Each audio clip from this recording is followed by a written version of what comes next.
Hello guys, അപ്പം ഞാനിപ്പോൾ രാവിലെ വീട്ടിൽ വന്ന് എൻ്റെ ആഹ്ലാദത്തിരിക്കുകയാണ്. അങ്ങനെ ഞാൻ രാവിലെ തന്നെ കുളിയൊക്കെ കഴിഞ്ഞ് നേരെ ചേച്ചിയുടെ വീട്ടിൽ പോയി. കാര്യം ചേച്ചിയുടെ വീട്ടിൽ പോയി ഒരു സ്പെഷ്യൽ ആളെ കാണാനുണ്ട്. അങ്ങനെ പോകുന്ന വഴിക്കാണ് ഞാൻ പഠിച്ച അങ്കൻവാടി ഉള്ളത്. ആ അങ്കൻവാടി യാഗം ചെയ്തൊരു തെറ്റാണ് എന്നെ പഠിപ്പിച്ചത്.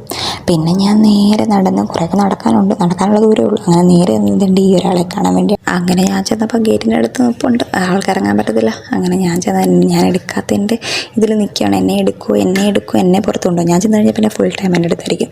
അങ്ങനെ കുഞ്ഞിനെ പിന്നെ ആദിത്യ മര്യാദ ഇച്ചിരി കൂടുതലായതുകൊണ്ട് അവനെ കൊണ്ട് വാരിത്തരുമായിരുന്നു. സാധാരണ എല്ലാവരും കുടിച്ചോ കഴിച്ചോ എന്ന് പറഞ്ഞെടുത്ത് തരില്ല. ഇവൻ അങ്ങനെയല്ല, എനിക്ക് കൊണ്ട് വാരിത്തരുമായിരുന്നു കുഞ്ഞമ്മ കഴിക്കുക എന്നുള്ള രീതിയിലാണ്.